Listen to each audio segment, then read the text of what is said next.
ஒரு தனியார் தொலைக்காட்சி உயர்நீதிமன்ற வளாகத்தில் நடந்த பிரச்சனையை எந்த ஆய்வும் செய்யாமல், உறுதிப்படுத்தாமல், பாதிக்கப்பட்டவனாக கருதப்படுகிற அந்த வழக்குரைஞரிடம் கூட பேட்டி எடுக்காமல், அந்த தனியார் தொலைக்காட்சி தான் அதை முதலில் பைக் மீது திருமா கார் மோதியது என்று பதிவு செய்து பரப்புகிறார்கள். அதுதான் பிரச்சனைக்கு முதல் பொறி, தீப்பொறி. நடந்த சில நிமிடங்களில் அந்த வீடியோ அவர்களின் இணையதளத்தில் பதிவேற்றம் செய்யப்படுகிறது. 2:34 சம்பவம் நடந்ததாக தெரிகிறது. 2:39 அந்த தொலைக்காட்சியின் டிஜிட்டல் சைட் அதில் போய் அதில் அப்டேட் பண்ணுறாங்க, போஸ்ட் பண்ணுறாங்க. அதுக்கு பிறகு எடிட் பண்ணி வெளியே போடுறாங்க, தலைப்பு போட்டு. முன்னால் இருந்து வீடியோ எடுத்தது யார் என்று இதுவரையில் யாரும் விசாரிக்கவில்லை. இது நடக்கப் போகுதுன்னு அவனுக்கு எப்படி தெரியும்? 20 செகண்ட், 20 நொடிகள் கூட என் வண்டி அங்கே நிற்கவில்லை. என் கார் கண்ணாடி திறக்கப்படவில்லை. என் வண்டியிலிருந்து யாரும் இறங்கவே இல்லை. கும்பல் கூடினார்கள், ஓடினார்கள். அப்படியே என் கார் கடந்து விட்டது. அந்த தனியார் தொலைக்காட்சி வெளியிட்ட வீடியோவை பார்த்த பிறகுதான் இப்படி ஒரு சம்பவம் நடந்ததே நமக்கு தெரியும். ஆனால் அடித்து கொல்லுங்கடா என்று திருமாவளவன் சொன்னார் அப்படின்னு ஒவ்வொரு ஆள்கிட்டையும் தனித்தனியாக பேட்டி எடுத்து போடுறாங்க அடுத்த சில நிமிடங்களில். இப்போ இந்த தொலைக்காட்சி இது மாதிரி இன்னைக்கு தமிழ்நாட்டுக்குள்ள ஒரு 5-6 தொலைக்காட்சிகளை மொத்தமாக பிஜேபி, RSS குத்தகை எடுத்துக்கிச்சு. அவங்க வேலையே சனாதனத்தை எதிர்க்கக்கூடியவர்களை எதிர்ப்பது, அவர்களுக்கு எதிரான அவதூறுகளை பரப்புவது. 10 ஆண்டுகளுக்கு முன்பு நான் புளியந்தோப்பில் நடந்த ஒரு பொதுக்கூட்டத்திலே பேசுகிற போது, டிசம்பர் 6 புரட்சியாளர் அம்பேத்கருடைய நினைவு நாள் பொதுக்கூட்டம். அப்போ காளிமுத்து தான் அங்கே கமிஷனராக இருந்தார், IPS. அப்போ நான் பேசும்போது என்ன சொன்னேன், 400 ஆண்டு கால பழமை வாய்ந்த பாபர் மசூதியை நீங்கள் இடிப்பதற்கு சொன்ன காரணம், அந்த இடத்தில் தான் ராமர் பிறந்தார், ராமர் கோவில் இருந்தது, அதை இடித்து விட்டு பாபர் மசூதியை கட்டிவிட்டார்கள் என்று சொல்லுகிறீர்கள். 400 வருஷத்துக்கு முன்னால் இருந்திருக்கலாம், சரி, நாம் இல்லை என்று வாதிடவில்லை, இருந்திருக்கலாம். அதற்காக இதை இடித்து விட்டுத்தான் அங்கே கோயிலை கட்ட வேண்டுமா? அப்படி ஒவ்வொரு பெருமாள் கோவிலையும் சிவன் கோவிலையும் போய் ஆய்வு செய்து பார்த்தால், சிவன் கோவில், பெருமாள் கோவில் இருந்த இடங்களிலெல்லாம் முன்பு புத்த விகார்கள் இருந்தன என்று ஆய்வுகள் சொல்லுகின்றன. திருப்பதி கோவிலே புத்த விகார் தான் என்று ஒருவன் ஆய்வு செய்து PhD பட்டம் வாங்கியிருக்கிறான். அவன் பெயர் ஜமனதாஸ். கூகுளில் கூட போய் பாருங்க, அந்த ஆய்வு கட்டுரையே இருக்கு. இப்போ அவன்லாம் கிளம்புனா என்ன ஆகிறது? இந்த இடத்துல புத்த விகார் தான் இருந்ததுன்னு சிவாலயங்களையும் பெருமாள் கோவில்களையும் இடிக்க தொடங்கினால் என்ன ஆகும் நாடு? ஏன் நீங்கள் பக்கத்திலே, மசூதிக்கு பக்கத்திலே ஒரு ராமர் கோயில் கட்டிக்கொண்டால் என்ன என்று பொருள்பட நான் பேசினேன். இது அப்படியே திரித்த தொலைக்காட்சி தான் இந்த தொலைக்காட்சி. சிவாலயங்களை இடிப்போம், திருமாவளவன் ஆவேசம் அப்படின்னு டைட்டில் போட்டான். நான் சொன்ன இன்டர்பிரேட்டேஷனே வேற. நீங்க ராமர் பிறந்த கோவில், ராமர் கோயில் இருந்த இடத்துல 400 வருஷத்துக்கு முன்னால் அந்த இடத்துல இருந்தது, அது இந்த இருந்த இடத்துல மசூதியை கட்டிட்டீங்க, அதனால் நாங்கள் இடிச்சிட்டு தான் அந்த இடத்துல ராமர் கோயில் கட்டுவோம்னு சொல்றீங்களே, அது என்ன நியாயம்? பக்கத்திலே பல ஏக்கர் நிலத்தை வாங்கி உங்களால் கட்ட முடியாதா அதே அயோத்தியாவில்? இதுதான் என்னுடைய கொஸ்டின், என்னுடைய கேள்வி இதுதான். ஆனால் அது எப்படி திருச்சி அவதூறு பரப்புனாங்க பாருங்க. அதே மாதிரி கொரோனா டைமில் நான் ஆன்லைனில் பேசுகிறேன். அது பெரியார் பிறந்த நாள், செப்டம்பர் 17. எங்கேயோ ஐரோப்பிய நாட்டிலேருந்து ஒரு தம்பி அதை ஒருங்கிணைக்கிறாரு. நான் பேசும்போது மனுஸ்மிருதியை பற்றி பேசுகிறேன்.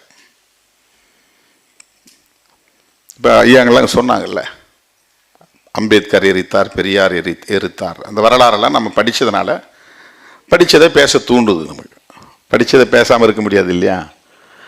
அப்போ பெரியார், அம்பேத்கர் இவங்கெல்லாம் ஏன் மனுஸ்மிருதியை எரித்தார்கள் அப்படின்னு சொல்லும்போது, பார்ப்பன பெண்மணிகள் உட்பட அனைத்து பெண்களையும் சூத்திர சாதி என்றும், பெண்கள் அத்தனை பேருமே நம்பிக்கைக்கு உரியவர்கள் அல்ல, அதாவது வேற வருத்தத்தில் அது வருது, கணவனுக்கு மற்றவங்களுக்கு அவங்க நம்பிக்கைக்கு உரியவர்கள் அல்ல, எந்த நேரத்திலையும் அவங்க தப்பு செய்வாங்க அப்படிங்கிற பொருளிலும் அவங்க சொல்லியிருக்கிறாங்க. இதுதான் மனுஸ்மிருதி. இப்போ ஒட்டுமொத்த பெண் குலத்தையே இழிவுபடுத்துவதாக இது இருக்கிறது அப்படிங்கிற அது ஒரு இன்டர்பிரட்டேஷன் நான் சொல்றேன். உடனே இந்து பெண்களை விபச்சாரிகள் என்றார் திருமாவளவன் அப்படின்னு ஒரு டைட்டில் போட்டு அவதூறு பரப்புனாங்க. இப்போ எல்லாரும் கத்துனாங்க. நான் சொன்னேன் மனுஸ்மிருதியில் இருக்கிறது தான் பேசினேன்ட்டு ஒரு ஆர்ப்பாட்டத்தை நடத்திட்டு லட்சக்கணக்கான மனுஸ்மிருதிகளை நகல் எடுத்து மக்கள்கிட்ட கொடுத்தோம். ஊரா போய் கொடுத்தோம். படிச்சு பாருங்க, படிச்சு பாருங்க, படிச்சு பாருங்க. அதை ஒரு பெரிய இயக்கமாக எடுத்தோம். மாதக்கணக்கில் நிறைய இடங்களில் நிகழ்ச்சிகள் நடத்தணும். எல்லாம் வாயை மூடிக்கிட்டாங்க.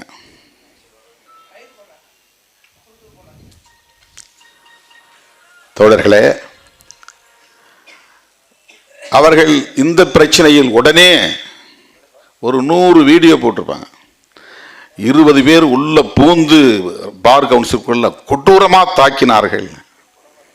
அவர் இப்போ உயிர் போகிற நிலையில் படுத்து கிடக்கிறாரு. 15 நாள் ஹாஸ்பிட்டலில் கிடக்கிறாரு. அப்படி ஒன்றும் இல்லை. ஆனால் ஹாஸ்பிட்டலில் போய் இப்படி படுத்து நாடகம் ஆடுறாங்கிறத சொல்கிறதுக்காக நான் என்ன சொன்னேன், ஒரு 4 தட்டு தட்டினாங்க, ஒழுங்காக கூட அடிக்கலை.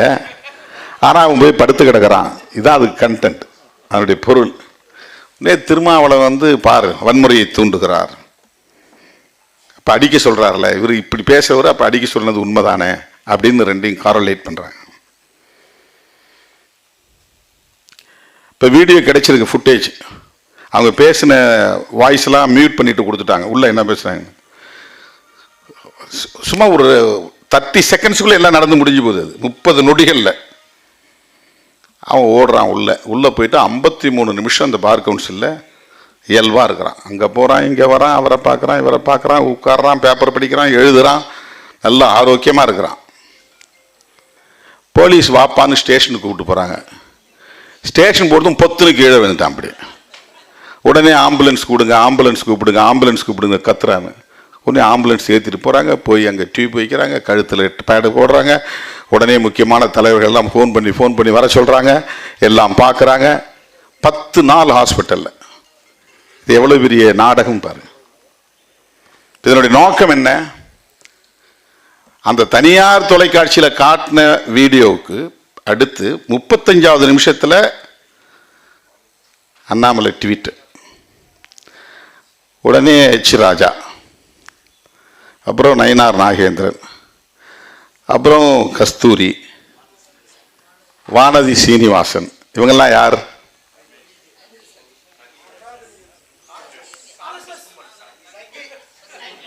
அவ்வளவு பேரும் சங்கிகள். அப்ப திருமாவளவனை எதிர்க்கக்கூடிய அத்தனை பேரும் ஒரே கான்செப்ட்ல இருக்கிறவங்க. அதான் நம்முடைய நீதிபதி சொன்னார், நீ மனுஸ்மிருதிக்கு என்னைக்கு எதிராக பேச தொடங்கணும் அன்னைக்கே நீ இதெல்லாம் எதிர்பார்த்துக்கிட்டு தானே இருக்கணும். இந்த தாக்குதல் நடக்க தானே செய்யும். நாம் இதை எதிர்பார்க்கிறோம், அதுல பிரச்சனை இல்லை. ஐடியாலஜிக்கல் வார், அதுல எங்களுக்கு எந்த பிரச்சனையும் கிடையாது. நான் முதல்ல சொல்லிட்டேன், எலக்டோரலா உங்களுக்கு திமுக எதிரியா இருக்கலாம், அல்லது அண்ணா திமுக எதிரியா இருக்கலாம், அல்லது வேற யாராவது எதிரியா இருக்கலாம். ஐடியாலஜிக்கலா நாங்க தான் உங்களுக்கு எதிரி. தமிழ்நாட்டை பொறுத்தவரையில் விசிகே வர்சஸ் பிஜேபி. நாங்க எலக்டோரலா உங்களை காம்பீட் பண்ணல. உங்களுக்கு தமிழ்நாட்டில் 2வது இடத்துக்கு வரணுங்கிறது தான் இந்த தேர்தலில் உங்களுடைய போட்டி. அப்போ ஏடிஎம்கேவை நீங்க காலி பண்றது தான் உங்க நோக்கம். இதான் உங்க ஹிடன் அஜெண்டா, அவங்கள தூக்கி போடணும்னு. அந்த விவரம் தெரியாம அதிமுக அவங்களோட உறவாடிக்கிட்டு இருக்காங்கிறதா நம்ம கவலை. அதான் அடிக்கடி சொல்றோம், நீ உங்களுடைய இண்டிபெண்டன்சியை காப்பாத்திக்கிங்க, தனியா நில்லுங்க. உங்களுக்கு இன்னும் தனியா அந்த அம்மா இல்லாத நேரத்திலே 65 இடத்துல வெற்றியை கொடுத்துருக்குறாங்க. உங்க ஓட் பேங்க் இன்டாக்டா இருக்குது, அப்படியே காப்பாத்திக்கிங்க. அதை டிஎம்கே வர்சஸ் ஏடிஎம்கேன்னு இருந்தாதான் தமிழ்நாட்டுக்கு நல்லது. டிஎம்கே வர்சஸ் பிஜேபின்னு மாற்றி விட்டுறாதீங்க, அது நல்ல அரசியல் இல்லை.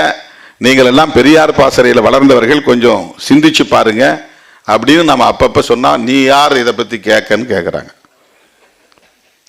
அதிமுகவில் நீ எலக்டோரலா எப்படி வேணாலும் உங்களுக்குள்ள சண்டை போட்டுங்க, அது பிரச்சனை கிடையாது. ஆனால் சாதி ஒழிப்பை ஏற்காதவர்கள், சமத்துவத்தை ஏற்காதவர்கள், பெண் உரிமையை விரும்பாதவர்கள்,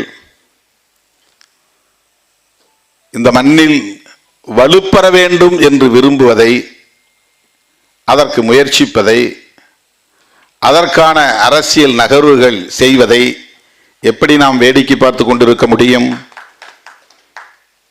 அதுதான் பிரச்சனை. இதனால் நாம் தலையிட்டு பேசினால் ஏதோ நம்ம திமுகவுக்காக தான் பேசுறோம் அப்படின்னு சில அற்பர்கள் வதந்திகளை பரப்புகிறார்கள். இதில் இந்த அம்பேத்கர் பெயரில் இயங்கக்கூடிய இயக்கங்களும் சேர்ந்துக்கிட்டு பேசுகிறான். இவர் டிஎம்கேவுக்கு முட்டு கொடுக்குறாரு. டிஎம்கே கோலோச்சுகிற கட்சி, அதுக்கு யார் போய் முட்டு கொடுக்க போறா? சாயிர கட்சிக்கு தானே முட்டு கொடுக்க முடியும். ஒரு பொருள் இந்த செவரு சாய போகுதுன்னா போய் முட்டு கொடுத்து நிப்பாட்டுவான் சாயாம இருக்கிறதுக்கு. இப்ப சாயும் நிலையில் இருக்கிற ஒரு இயக்கத்திற்கு தான் முட்டு கொடுக்க முடியும். அது ஒரு அசுர பலத்தோட ஆட்சியில் உட்கார்ந்துருக்கிற கட்சி, 6வது முறையா ஆட்சியில் உட்கார்ந்துருக்கிற கட்சி. அந்த கட்சியை எவனோ எதிர்த்து பார்த்து அவன் எல்லாம் போய் சேர்ந்துட்டான், காணாம போயிட்டான், கரைஞ்சு போயிட்டான். அந்த கட்சி அவங்களை எதிர்கொள்றதுக்கு வலிமையுள்ள கட்சி. அதுக்கு போய் நாம ஏன் முட்டு கொடுக்கணும்? நாங்க ஏன் தலையிடுறோம்னா, நாங்கள் பேசுகிற அரசியலுக்கு நீங்கள் வேட்டு வைக்கிறீர்கள். அது திமுக பேசலாம், திமுக பேசுங்கிறதுக்காக நாங்க அந்த அரசியலை பேசாம இருக்க முடியாது. நாங்களும் பேசுறோம். நாங்க பேசுறது சமூக நீதி அரசியல், நாங்கள் பேசுகிற அரசியல் பெரியாரிய அரசியல், நாங்கள் பேசுகிற அரசியல் அம்பேத்கரிய அரசியல். பி.ஆர். கவாய் அம்பேத்கரைட். அவர் ஒரு அம்பேத்கரியவாதி. அவருக்கு நேர்ந்திருக்கிற அவமதிப்பு என்பது அரசமைப்பு சட்டத்திற்கு எதிரான அவமதிப்பு, இந்திய தேசத்திற்கு எதிரான அவமதிப்பு, அம்பேத்கரிய அரசியலுக்கு எதிரான அவமதிப்பு. அவருடைய தந்தை ஆர்.எஸ். கவாய் அம்பேத்கர் அவர்களுக்கு தளபதியாக இருந்தவர். அவர்கள் சமகாலத்து தலைவர்களுள் அவரும் ஒருவர். அம்பேத்கர் அவர்கள் உயிரோடு இருந்தபோது ஒரு அரசியல் கட்சியை தோற்றுவிக்க வேண்டும் என்று விரும்பி ஷெட்யூல் காஸ்ட் ஃபெடரேஷனையும் இண்டிபெண்டன்ட் லேபர் பார்ட்டியையும் இணைத்து ஒரு அரசியல் கட்சியை தொடங்க வேண்டும் என்கிற விவாதம் நடந்தபோது அந்த விவாதத்தில் கலந்து கொண்டவர் ஆர்.எஸ். கவாய். அப்போ என் சிவராஜ், தந்தை என் சிவராஜ், ஆர்.எஸ். கவாய் போன்றவரெல்லாம் அம்பேத்கரோடு சேர்ந்து குடியரசுக் கட்சியை உருவாக்குவதென்று முடிவெடுக்கிறார்கள். ஆனால் அவர் டிசம்பரில் இறந்து போறார். இறந்து போனதுக்கு பிறகு அந்த தலைவர்கள் எல்லாம் ஒன்னா சேர்ந்து கோபர்கடே, ஆர்.எஸ். கவாய், தந்தை சிவராஜ் இவங்கெல்லாம் ஒன்னா சேர்ந்து உருவாக்கின கட்சி தான் RPI, republican party of India. அது கொஞ்ச நாள்ல ரெண்டா உடைஞ்சிருது. கவாய் பிரிவினும் கோபர்கடே பிரிவினும் ரெண்டா உடைஞ்சிருது தேசிய அளவில். அந்த கவாய் பிரிவினுடைய தலைவர் தான் இவருடைய அப்பா ஆர்.எஸ். கவாய். அவருடைய பேர்ல தான் அது கவாய் ஃபேக்ஷனே உருவாகுது. அவர் லோக்சபா மெம்பராகவும் இருந்திருக்கிறாரு, ராஜ்யசபா மெம்பராகவும் இருந்திருக்கிறாரு, 3 மாநிலங்களில் கவர்னராகவும் இருந்திருக்கிறாரு ஆர்.எஸ். கவாய். பீகார்ல கவர்னர், சிக்கிம்ல கவர்னர், கேரளாவில் கவர்னர். அவர் ஒரு அம்பேத்கரைட். 1956 அக்டோபர் 14ஆம் ஆண்டு புரட்சியாளர் அம்பேத்கர் அவர்கள் நாக்பூரிலே லட்சக்கணக்கானோடு பௌத்தத்தை தழுவிய போது ஆர்.எஸ். கவாய் குடும்பமும் பௌத்தத்தை தழுவியது. ஆகவே ஒரு பௌத்தர். யார்? பி.ஆர். கவாய். இப்போ அவங்க அம்மா உயிரோடு இருக்கிறாங்க. அண்மையில் சென்னையில் அவங்கள சந்தித்தேன். அந்த நிகழ்ச்சியில் அறிமுகப்படுத்தி நாங்கள் பார்த்த உடனே அவங்க சொன்னாங்க, நீங்கள் எங்கே இருக்கீங்க? அவரை கூட சீஃப் ஜஸ்டிஸோடு தான் இருக்கீங்களா அப்படின்னு கேட்டேன். ஆங்கிலத்தில் பேசினாங்க. நான் எங்கள் ஊரில் சொந்த ஊரில் இருக்கிறேன், எனக்கு எந்த சொந்த வீடும் கிடையாது, ஜனங்களோடு இருக்கிறேன், ஜனங்களோட நான் போய் புத்திசத்தை பரப்பிக்கிட்டு இருக்கிறேன், பௌத்தத்தை பரப்புதான் என் வேலை, ஜனங்களோட சாப்பிட்டுட்டு எனக்கு சொந்த வீடு இல்லைன்னு சொன்னாங்க. இந்தியாவினுடைய தலைமை நீதிபதியின் தாய் மக்கள் தொண்டு ஆற்றுவதில் அவ்வளவு ஆர்வம் கொண்டவராக இருக்கிறார். எந்த உடைமையும் எனக்கு வேண்டாம் என்கிற அந்த பற்றற்ற நிலையில் வாழ்ந்து கொண்டிருக்கிறார். அவர் நினைச்சிருந்தாருன்னா அவங்க போய் டெல்லியில் அவர் கூட இருக்கலாம், பெரிய பங்களாவில் வாழலாம், அவ்வளவு பெரிய வசதிகளோடு வாழ முடியும். அவர் ஒரு அம்பேத்கரைட். கவாய் அவர்களின் தாயார் ஒரு அம்பேத்கரியவாதி. அப்படிப்பட்ட அந்த குடும்பத்தை சார்ந்த பின்னணியில் இந்தியாவின் தலைமை நீதிபதியாக வந்திருக்கிறார் என்றால் அவர் சந்தித்த சவால்கள் எவ்வளவு இருக்கும். நீதிபதி சந்துரு அவர்கள் பேசும்போது ஒரு புதிய செய்தியாக இருந்தது. KR நாராயணன் அவர்கள் குடியரசுத் தலைவராக இருந்தபோது KG பாலகிருஷ்ணன் அவர்களை வரவிடாமல் தடுக்கிற முயற்சி எப்படியெல்லாம் நடந்தது. அதனால் எந்த நீதிபதி நியமனத்திற்கும் கையெழுத்திட மாட்டேன் என்ற அறப்போரை KG பாலகிருஷ்ணனுக்காக KR நாராயணன் மேற்கொண்டார் என்கிற அந்த செய்தி.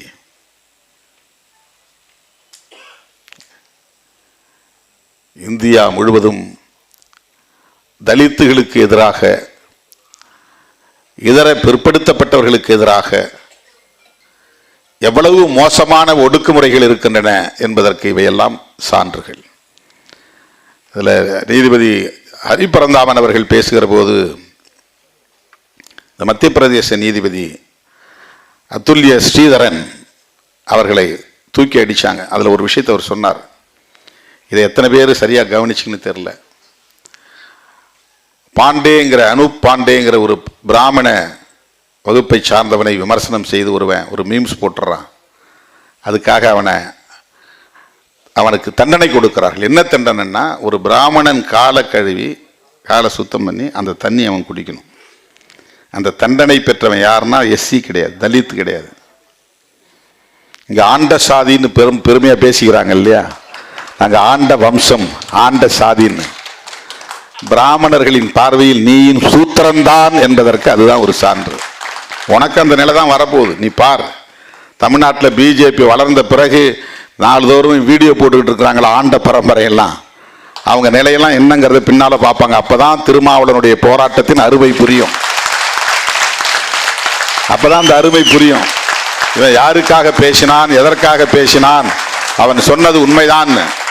2026 சட்டமன்ற தேர்தலுக்கு பிறகுதான் அதிமுக காரர்கள் சிந்திக்க போகிறார்கள்.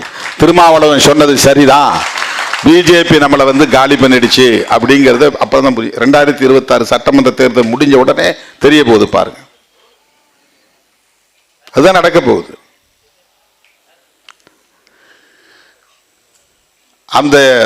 அந்த பையன் OBC சமூகத்தை சார்ந்தவன். அவனுக்கு கொடுத்த தண்டனை அவன் காலை கழுவி அந்த தண்ணீரை குடிக்க வேண்டும் என்பது.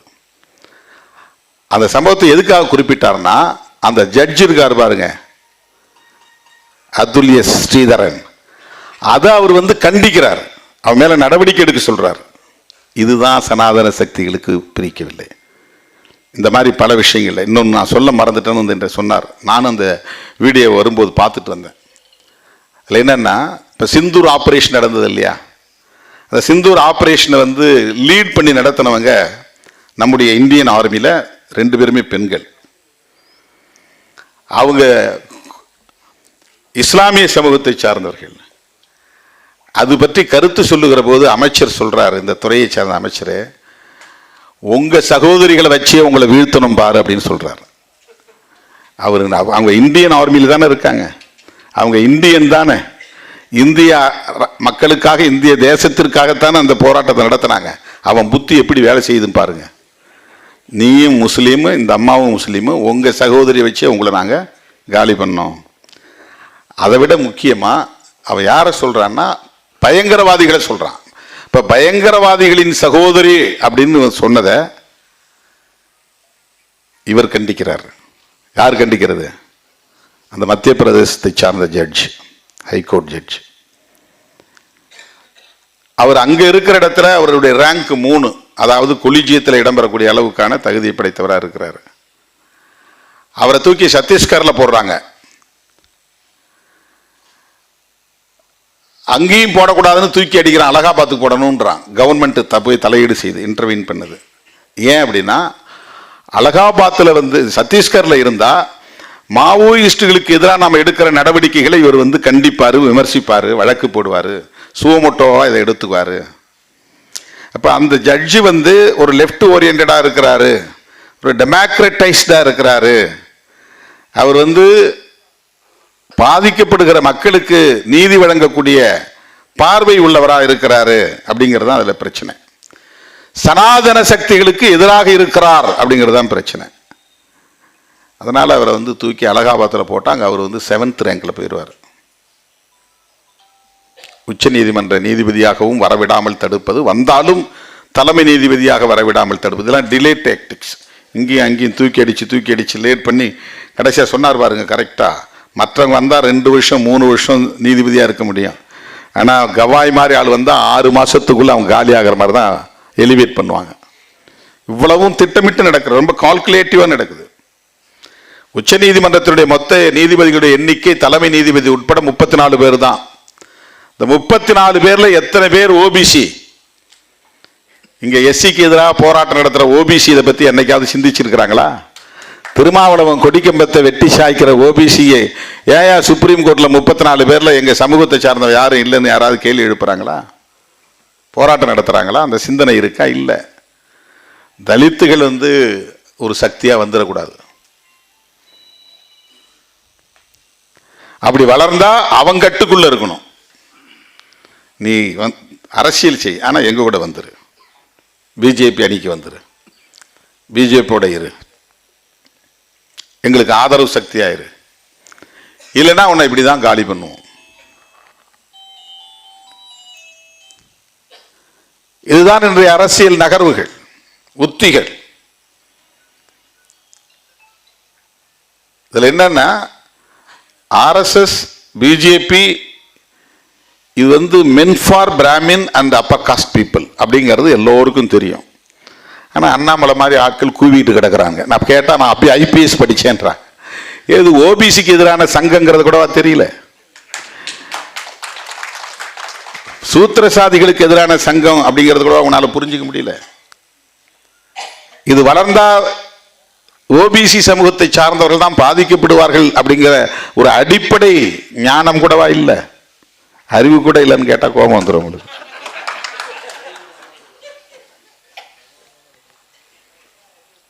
இல்லை, இதை புரிஞ்சுக்க வேண்டாமா? இப்படி ஒரு இயக்கத்தை கொண்டு வந்து இங்க தமிழ்நாட்டுக்குள்ள பெரியார் அரசியல் செய்து பண்படுத்திய இந்த மண்ணுக்குள்ள ஒரு சனாதன சக்தியை வலிமை பெற வைத்தால் ஒரு 20 வருஷத்துக்கு பின்னால தமிழ்நாடு என்ன நிலைமைக்கு ஆகும் அப்படிங்கிறது எண்ணி பார்க்க வேண்டாமா? அந்த கவலையில இருந்தா நாம பேசுறோம்.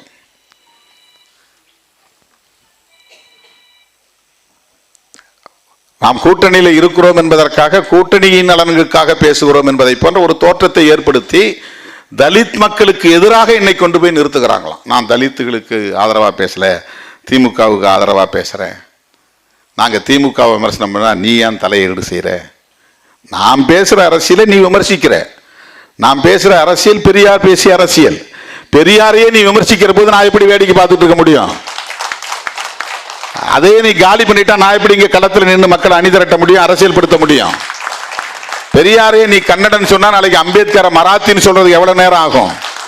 அப்ப அம்பேத்கர் வேண்டாம், பெரியார் வேண்டாம், மார்க்ஸ் வேண்டாம்னா நான் எந்த அரசியலை பேச முடியும்? சமத்துவத்திற்கான அரசியல். இங்க இனவாதம் தான் சாதியவாதமாக இருக்கிறது, சாதியவாதம் தான் இனவாதமாக இருக்கிறது, சாதியவாதம் இனவாதம் தான் இங்கே மதவாதமாக இருக்கிறது, மதவாதம் தான் சனாதனவாதமாக இருக்கிறது. அதை நாம் புரிந்து கொள்ள வேண்டும்.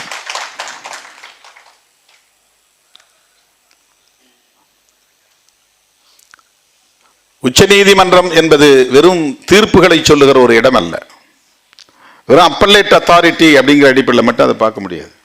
ஹைகோர்ட்ஸில் போடக்கூடிய தீர்ப்புகள் எல்லாம் அங்கே மேலே கொண்டு போய் மேல்முறையீடு செஞ்சால் அங்கே நமக்கு ஒரு ரெமெடி கிடைக்கும் அப்படிங்கிறது அல்ல.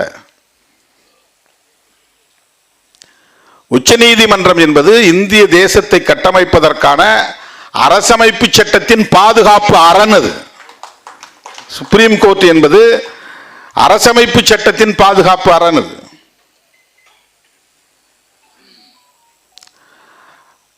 கேசவானந்த பாரதி வழக்கில் அரசமைப்பு சட்டத்தின் பேசிக் ஸ்ட்ரக்சர் பாதிக்கப்படக்கூடாதுன்னு தீர்ப்பு கொடுத்திருக்கிறாங்க. நீ அமன் பண்ணலாம், எத்தனை முறை வேண்டாலும் அமன் பண்ணலாம், அரசமைப்பு சட்டத்தில் நீ திருத்தங்களை கொண்டு வரலாம், ஆனால் அதனுடைய அடிப்படை கூறுகளில் கை வைக்கக்கூடாது.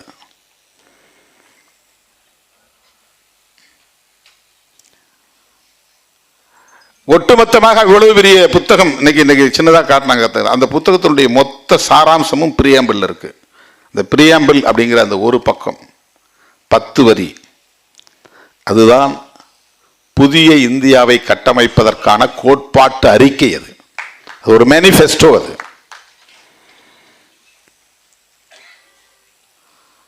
அந்த சாராம்சத்தை முற்றாக சிதைப்பதுதான் சனாதன சக்திகளின் நோக்கம்.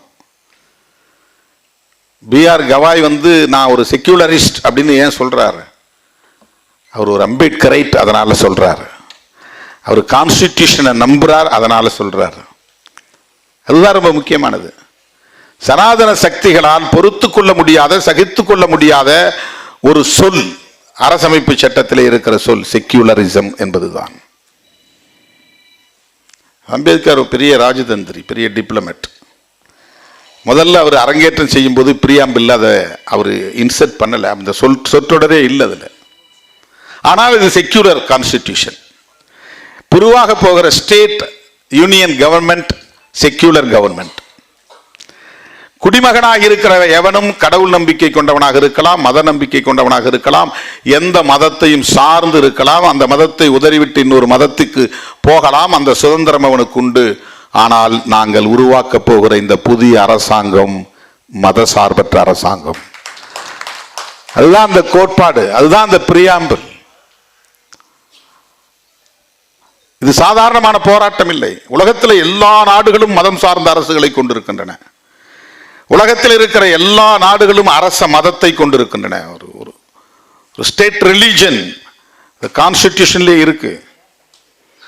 எவ்வளவு பெரிய ஆற்றல் உள்ளவராக, அறிவாண்மை உள்ளவராக இருந்திருந்தால் அவர் இந்த சட்டத்தின் மூலம் இந்த அரசு ஒரு மதசார்பற்ற அரசாகத்தான் இருக்கும் என்பதை எஸ்டாப்ளிஷ் பண்றார். அதுல என்ன பெரிய விஷயம் அப்படின்னா, அம்பேத்கருக்கு நேர் எதிரான கொள்கை எதிரியாக இருக்கிற காந்தியடிகளும் செக்யூலரிசத்தை ஆதரித்தார் என்பது அடிக்கோடிட வேண்டிய செய்தி. அம்பேத்கர் அவர்களோடு முரண்பட்ட பண்டிட் ஜவஹர்லால் நேரு அவர்களும் செக்யூலரிசத்தை ஏற்றுக்கொண்டார். இந்த ரெண்டு தலைவர்களும் எதிர்த்திருந்தாங்கன்னா இதை நடைமுறைக்கு கொண்டு வந்திருக்க முடியாது. அன்றைக்கு மிகப்பெரிய சக்திகளாக விளங்கிய, அரசியல் சக்திகளாக விளங்கிய காந்தியடிகளும் பண்டிட் ஜவஹர்லால் நேரு அவர்களும் புரட்சியாளர் அம்பேத்கர் அவர்களோடு இந்த ஒற்றை புள்ளியில் உடன்பட்டு நின்றார்கள். அதனால் இந்த கான்ஸ்டிடியூஷன் செக்யூலரிசம் என்பதை ஒரு முக்கியமான கோட்பாடாக முன்னிறுத்துகிறது. அதை சிதைக்க வேண்டும் என்பதுதான் சனாதன சக்திகளின் நோக்கம். அதுதான் இவ்வளவு பெரிய ஸ்ட்ராட்டஜி.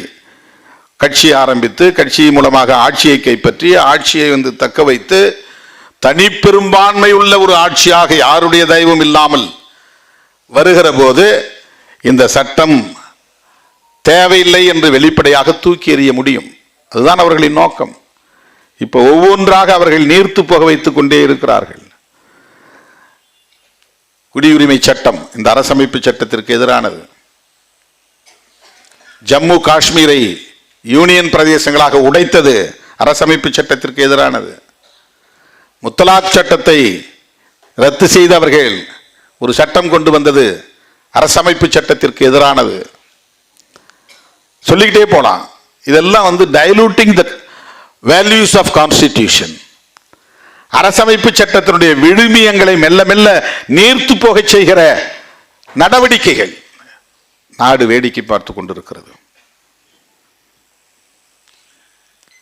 நீதி சொல்லுகிற இடங்களிலும், உயர் நீதிமன்றம், உச்ச நீதிமன்றம் போன்ற மிக உயரிய இடங்களிலும் இன்றைக்கு அவர்களின் கருத்தை முன்மொழியக்கூடியவர்களாக இருக்கிறார்கள். அதற்கு மிக முக்கியமான ஒரு சான்றாக நான் இன்றைக்கு நினைத்தாலும் அப்படியே குமைகிறது. நான் எதை பார்க்கிறேன் என்றால், பாபர் மசூதி தொடர்பான வழக்கில் அவர்கள் தந்த தீர்ப்பு. அந்த இடத்தை தோண்டி பார்த்தோம், கீழே கட்டிடங்கள் இருந்துச்சு. ஆனால் அது கோயிலா என்பதற்கு எந்த அடையாளமும் இல்லை.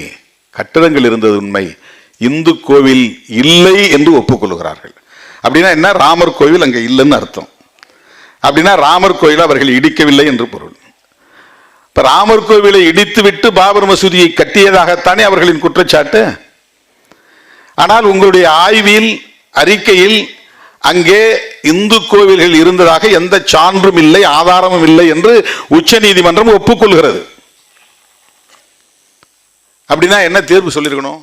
இடிச்சது தப்பு, இடிச்சதுக்கு காரணமானவர்கள் மீது வழக்கு தொடுத்து நடவடிக்கை எடுக்கணும், அதே இடத்துல மறுபடியும் பாபர் மசூதியை கட்டணும் அப்படின்னு சொல்றதுதானே ஜஸ்டிஸ். ஆனால் நீதிமன்றம், உச்ச நீதிமன்றம் என்ன தீர்ப்பு கொடுத்தது என்றால், இதெல்லாம் உண்மைதான், அங்கே யாரும் இந்து கோயில் கட்டலை, இந்து கோவிலை இடிக்கலை, பாபர் மசூதி இடிச்சதும் தப்பு தான், ஆனால் அந்த இடத்துல தான் ராமர் கோயில் கட்டணும். உங்களுக்கு வேணா பக்கத்தில் இன்னொரு கோயிலை இடத்த வாங்கி அங்கே மசூதியை கட்டுங்க. இப்போ ராமர் கோயிலை கட்டி முடிச்சிட்டீங்க, பாபர் மசூதி கட்டினீங்களா? சுப்ரீம் கோர்ட் டைரக்ஷன் தானே, அதுவும் கவர்மெண்ட் தானே பொறுப்பு எடுக்கிறதா அந்த தீர்ப்பு சொல்லியிருக்கு. இதுவரையிலும் ஏன் கட்டலை, அதற்கான எந்த முயற்சியும் எடுக்கலை.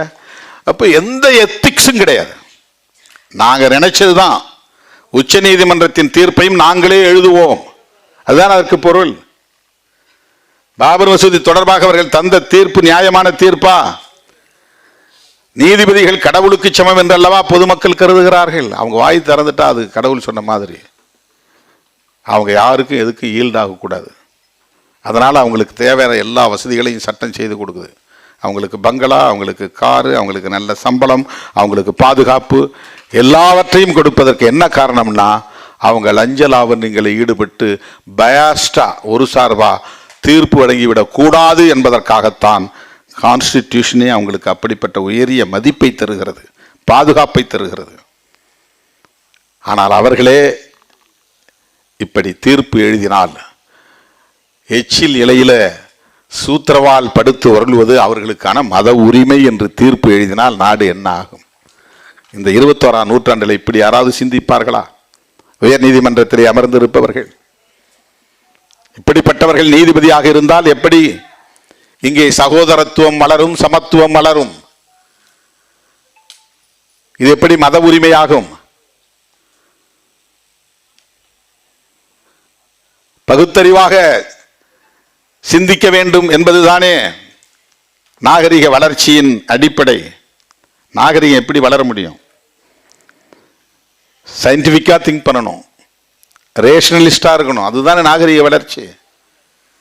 பகுத்தறிவா சிந்திக்கணும், அறிவியல் பூர்வமா சிந்திக்கணும், அதுதானே நாகரிக வளர்ச்சி. எச்சில் இலையில் படுத்து உருளுவது அவர்களுக்கான உரிமை என்று அதை நியாயப்படுத்தி ஒரு தீர்ப்பு வழங்கப்படுகிறது என்று சொன்னால், நீதிமன்றம் யாருடைய கட்டுக்குள் போயிருக்கிறது, எந்த சிந்தனை உள்ளவர்களின் கட்டுக்குள் முடங்கி கிடக்கிறது என்பதை எண்ணி பார்க்க நமக்கு கவலை அளிக்கிறது.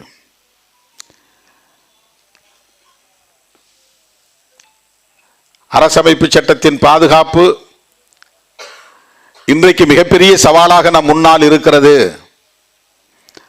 B.R. கவாய் ஒரு தலித் அல்லது ஒரு பௌத்தர் என்பதனால் அவமதிக்கப்பட்டார் என்பதை விட, அவர் உள்வாங்கி இருக்கிற அரசியல் அவர்களுக்கு வெறுப்பை உமிழ்கிறது.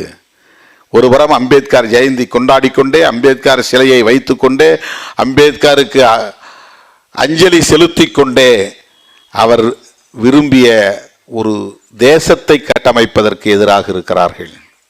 கான்ஸ்டிடியூஷன் போச்சுன்னா அதுக்கப்புறம் நம்ம இயக்கமே நடத்த முடியாது. நமக்கு இருக்கிற ஒரே வெப்பன் இன்னைக்கு அதுதான். அதனுடைய பிரியாம்பிள் தான். அது முன்மொழியக்கூடிய சுதந்திரம், சமத்துவம், சகோதரத்துவம் என்கிற அந்த கோட்பாடுகள் தான்.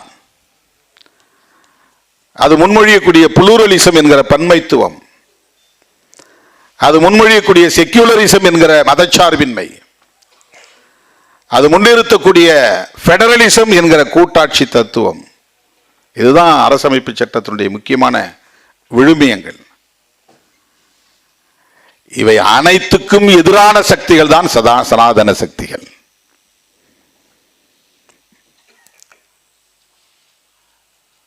இதை கருத்தியல் ரீதியாக நாம் துணிந்து எதிர்த்து களமாட தயாராக வேண்டும். எலக்டோரல்ல எப்படி இப்படி அப்படியும் வரலாம் போகலாம். இப்ப 4 MLA இருக்கிற அடுத்த எலெக்ஷன்ல ஒருத்த கூட இல்லாம போகலாம், அது பிரச்சனை இல்லை. அது அல்ல நம்முடைய நோக்கம்.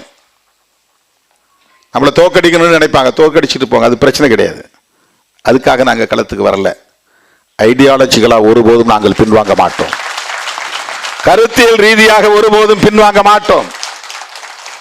அதனால்தான் என்ன உந்தி தள்ளியது. 6ஆம் தேதி பார்க்கிறேன், 7ஆம் தேதி புரொட்டஸ்ட் பண்ணுங்க, கட்சியை உடனே திரட்ட முடியாது, ஒரு 100 வழக்கறிஞர்களாவது நம்முடைய வழக்கறிஞர்கள் வீதிக்கு வர வேண்டும், அடுத்த நாள் போராட்டம் நடத்தணும். நானே வந்து தலைமை தாங்கிறேன், நீங்க நடத்திட்டு போங்கன்னு நான் சொல்லலை. ஏன்னா நானும் ஒரு அட்வொகேட்டா என்ரோல் பண்ணியிருக்கிறேன். அந்த தம்பி தான் அட்வொகேட்டா, நான் அட்வொகேட் இல்லையா. அவனுக்காக எல்லா பார் அசோசியேஷனும் வெளியே வராங்க. அங்க நின்னவங்களும் அட்வொகேட்ஸ் தான். அவன் யாருன்னு சட்டையில் எழுதியிருக்கா என்ன சாதின்னு, அவன் முகத்தில் ஏதாவது அடையாளம் இருக்கா என்ன மதம்னு.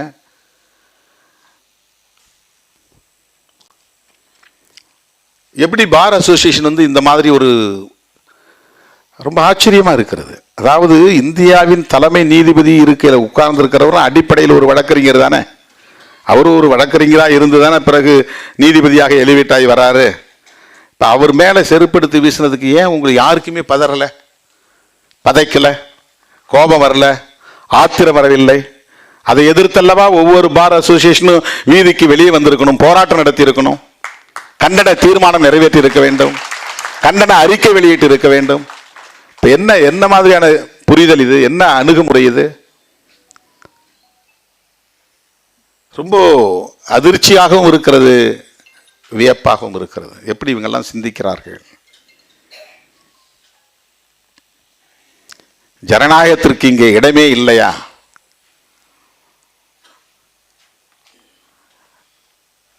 ரெண்டு மூணு பார் அசோசியேஷன்ல எனக்கு எதிராக கண்டன தீர்மானமே போடுறாங்க. வேற எந்த தலைவரையாவது அந்த மாதிரி வழிமறிச்சு நிற்க முடியுமா?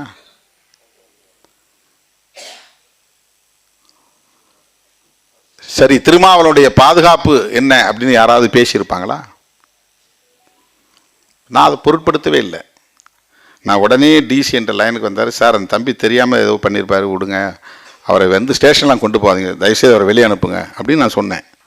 அப்போ கூட அவர் என்ன சாதி என்ன மதம் அவர் அட்வொகேட்டா எதுவும் எனக்கு தெரியாது. உங்கள் பையங்கள்லாம் அங்கே மறியல் பண்ணுறாங்க, யார் சார் அங்கே இருக்கிறாங்க? ரஜினிகாந்த் எல்லாம் உட்காந்துருக்குறாங்க, ஃபோனை கொடுங்க. உடனே ஃபோனை கொடுத்தேன். ஏன்பா இதை போய் பிரச்சனை ஆக்குறீங்க, கலைஞ்சு போங்க, பெருசாக்காதீங்க, கம்ப்ளைண்ட்லாம் கொடுக்க வேண்டாம். பார்வேந்தன் கம்ப்ளைண்ட் எழுதிட்டு இருக்காரு, கம்ப்ளைண்ட்லாம் கொடுக்க வேண்டாம், எதுக்கு போய் கம்ப்ளைண்ட் கொடுக்குறீங்க? ஒரு சிம்பிள் மேட்ரு, இது சாதாரணமான விஷயம்.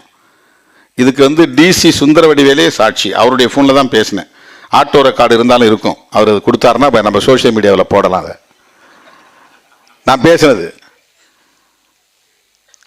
நாம் அதை சாதாரணமாக தான் எடுத்துக்கிட்டோம். எத்தனையோ இடங்களில் இது ஒன்றா ரெண்டா, இந்த 35 வருஷத்தில் நான் சந்திச்சது ஒன்றா ரெண்டா, பல நேரங்களில் கல்லெடுத்து அடித்து நம்ம அதை வெளியே சொல்லலை. நம்முடைய பேனட்டில் அடிச்சிருக்கிறாங்க, செருப்பு எடுத்து தூக்கி காட்டியிருக்கிறாங்க, எத்தனையோ சம்பவங்கள் நடந்திருக்கு. எதையுமே நம்ம பொருட்படுத்தலை. அது அவனுக்கு சொல்லப்பட்டிருக்கிற செய்தி, அதனால் அவன் ஆத்திரப்படுறான். அப்போ தான் நான் சொன்னேன், கல்லெடுத்து வீசக்கூடிய தம்பிகள் ஒரு நாள் பூவெடுத்து வீசுவார்கள் அப்படின்னு நான் சொன்னேன். அதனால் எதையுமே நம்ம பெரிதுபடுத்தினதே கிடையாது. ஆக்சிடெண்ட்டில் என் முகத்தில் இந்த காயம் ஏற்பட்டு நான் வந்து வேடச்செந்தூர்லேருந்து திண்டுக்கல் ஹாஸ்பிட்டலில் போயிருக்கிறேன். நான் கொஞ்சம் சுயநினைவு வந்து இருந்தப்போ பத்திரிக்கையாளர் ஒருத்தன் வந்து கேட்டான், சார் இதில் பிஎம்கே தலையிட்டிருக்குமா, சதி செய்திருக்குமா, பாட்டாளி மக்கள் கட்சி தான் உங்களை வந்து கொல்ல முயற்சித்தார்களா? நான் அவனை கடுமையாக கோபிச்சேன். நான் என்னப்பா தேவையில்லாத கொஷின் கேட்குறீங்க, அதுக்கு இதுக்கு என்ன சம்மந்தம் இருக்குது? அப்படிலாம் கிடையாது, அப்படி அதெல்லாம் இல்லைன்னு சொன்னேன். அதை வச்சு நான் அரசியல் பண்ண விரும்பலை. இப்போ போராட்டத்தை நிறுத்தின உடனே ரஜினிகாந்த் எல்லாம் சொன்னாங்க, நாம் வந்து போராடி இருக்கணும்னா அவனை அரெஸ்ட் பண்ண சொல்லி எங்கள் தலைவருடைய பாதுகாப்புக்கு ஒரு பெரிய கேள்விக்குறின்னு சொல்லி நாம் வந்து போராட்டம் நடத்தி அவன் மேலே எஃப்ஐஆர் போட வச்சு அவனை அரெஸ்ட் பண்ண வச்சுருந்தோம்னா நம்ம மேலே இப்படி யாரும் திரும்பி இருக்க மாட்டாங்க.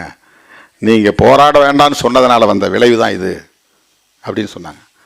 பரவாயில்ல, இது வந்து நான் மறுபடியும் சொல்கிறேன், இதில் பிஜேபி ஆர்எஸ்எஸ் எல்லாம் இருக்கிறாங்க. இதை தாண்டி இன்னொரு அரசியல் அதுக்குள்ளே இருக்குது. பார் கவுன்சில் எலெக்ஷன் வரப்போகுது, பார் கவுன்சில் எலெக்ஷன் வரப்போகுது. அதை காஸ்ட் போலரைசேஷனுக்காக சாதியவாதிகள் இதை ஊதி பெருக்கிட்டாங்க. பார் கவுன்சிலுக்குள்ளே இருக்கிற சாதியவாதிகள் ஒவ்வொருத்தனுக்கும், அமுல்ராஜ், திருமாவளவன், அவங்க ஒரே காஸ்ட்டு. அமுல்ராஜுக்கு எதிராக இதை அரசியல் பண்ணணும்னு நினைக்கிறவங்க எல்லாம் பண்ணுறாங்க. அமுல்ராஜுக்கு எனக்கும் பார்க்குற இடத்துல அலோன்னு சொல்லிட்டதோட சரி. அவருடைய அரசியல் நம்முடைய அரசியல் இதுவரையும் ஒரு நாளும் விசிகேவுக்கு அவர் வந்ததில்லை. அவர் இருக்கிற அரசியலுக்கு நான் போனதில்லை. அவர் எலெக்ஷனில் நின்று என்கிட்ட வந்து இதெல்லாம் ஆதரவு கேட்டதில்லை. அவருக்கு ஆதரவாக விடுதலை சிறுத்தைகளின் வழக்கறிஞர் சிங்கம் போய் பிரச்சாரமும் பண்ணது கிடையாது. அவருடைய சொந்த செல்வாக்கில் அவர் ஜெயிச்சு வந்தார். அவர் அந்த இடத்துக்கு வந்திருக்கிறார். ஆனால் எப்படி முடிச்சு போடுறான் பாருங்க. ஏன்னா சாதியவாதிகள் எப்போதுமே சாதியவாதமாக தான் சிந்திப்பாங்க. தலித்துகள் ஒருபோதும் சாதியவாதமாக சிந்திச்சதே கிடையாது. அப்படி சிந்திச்சதே கிடையாது. அதுலேயும் விடுதலை சிறுத்தைகள் அப்படி நினைச்சது கிடையாது. யாருக்கிட்டையும் அப்படி உறவாடினது கிடையாது. அவர் வந்து தலித்து, அதனால் எங்களுக்கு ஏதாவது சப்போர்ட் பண்ணுங்கன்னு போய் அவர்கிட்ட ஏதாவது கேட்டோமா, நம்ம அறிக்கை விடுங்கன்னு சொன்னோமா? கிடையாது, ஒன்றுமே கிடையாது. அந்த ஃபுட்டேஜ் கேட்டால் அது முறைப்படி எழுதி கொடுத்தா தான் இந்த சந்திரமோகன்கிற திலீபன் வந்திருக்கிறாரு. இவர் ஏதோ போய் பயங்கரமாக தாக்கிட்டாருன்னு நாங்களும் நினச்சிக்கிறோம். நாங்கள் போனால் இப்படி 2 கையை வாங்குறாரு. வீடியோ பார்த்தா கையை அவ்வளவுதான், கொடூரமாக தாக்கினார் அப்படின்னு போடுறாங்க. அது 3 தடவை தள்ளும்போது ஒரு தடவை முடியல, இப்படி லேசாக போகுது, இப்படி தட்டுக்கிறாரு. அவர் தலையில் கூட ஓங்கி அடிக்கல. ஆனால் கொடூரமாக தாக்கினார்கள், கடுமையாக தாக்கினார்கள். அவர் ஏன் உள்ள போனாருன்னு தெரியல. அது எப்படி அவர் ஏதாவது கார்டு வாங்க போனாரான்னு தெரியல. எவ்வளவு இதுக்கு என்ன காரணம்னா, பார் கவுன்சில் எலெக்ஷன் ஒரு காரணம். காஸ்ட் போலரைசேஷனுக்காக உடனே திருமாவளவன் வந்து திருமாவுடைய ஆட்கள் வந்து உள்ள பூந்து அடிச்சிட்டாங்க அப்படின்னு சொல்லி ஒரு குறிப்பிட்ட சமூகத்துக்கு எதிராக திருமாவளவனை நிறுத்தி அதன் மூலமாக ஒரு காஸ்ட் போலரைசேஷனை உருவாக்குறது. அப்படியே சாதி ரீதியாக எல்லா இடங்களையும் தகவல் கொடுத்து அப்படி பண்ணிட்டாங்க, இப்படி பண்ணிட்டாங்க, விடாதீங்க, அங்கங்கே தீர்மானம் போடுங்க, அங்கங்கே ஆர்ப்பாட்டம் நடத்துங்க. பிஆர் கவாய் மீது செருப்பு வீசியதை கண்டித்து ஆர்ப்பாட்டம் நடத்துங்கள் என்று சொல்ல ஆளே இல்லை, தீர்மானம் போடுங்கள் என்று சொல்ல ஆளே இல்லை. எனது அருமை தோழர்களே, இது ஒரு புரிதலுக்காகத்தான் சொல்லுகிறேன். நாம் எப்போதும் ஜனநாயக பாதையை விட்டு விலக வேண்டாம். நாம் எப்போதும் சமூக நல்லிணக்கத்திற்கு எதிராக செயல்பட வேண்டாம். நாம் எந்த சாதிக்கு எதிராகவும் சாதி அடிப்படையில் செயல்பட தேவையில்லை. வன்கொடுமைகளை கண்டிப்போம், அது வேறு. ஆணவ கொலைகள் நடந்தால் கண்டிப்போம், சாதிய வன்கொடுமைகள் நடந்தால் கண்டிப்போம். அது இந்த சாதி அந்த சாதி என்பதற்காக அல்ல, பாதிக்கப்பட்ட மக்களுக்காக நிற்போம், அவ்வளவுதான். யார் பாதிக்கப்பட்டாலும் நிற்போம். அதுலேயும் நமக்கு சாதி ஒரு அளவுகோல் கிடையாது. இந்திய அரசமைப்பு சட்டத்திற்கு மிகப்பெரிய ஆபத்து சூழ்ந்திருக்கிறது. அந்த சக்திகள் சனாதன சக்திகளாக இருக்கிறார்கள். அந்த சக்தியிடமிருந்து இந்த நாட்டை காப்பாற்ற வேண்டும் என்பதற்கு முன்பு அரசமைப்பு சட்டத்தை பாதுகாக்க வேண்டும். அதுதான் நம் முன்னால் இருக்கிற சவால். அந்த அடிப்படையில் நாம் ஒருங்கிணைந்து செயல்பட வேண்டும். இப்படிப்பட்ட ஜனநாயக சக்திகள் நம் கருத்தியலோடு உடன்பட்டு நிற்கிறார்கள் என்பதே நமக்கு மிகப்பெரிய பலம். நமக்கு மிகப்பெரிய பலம்.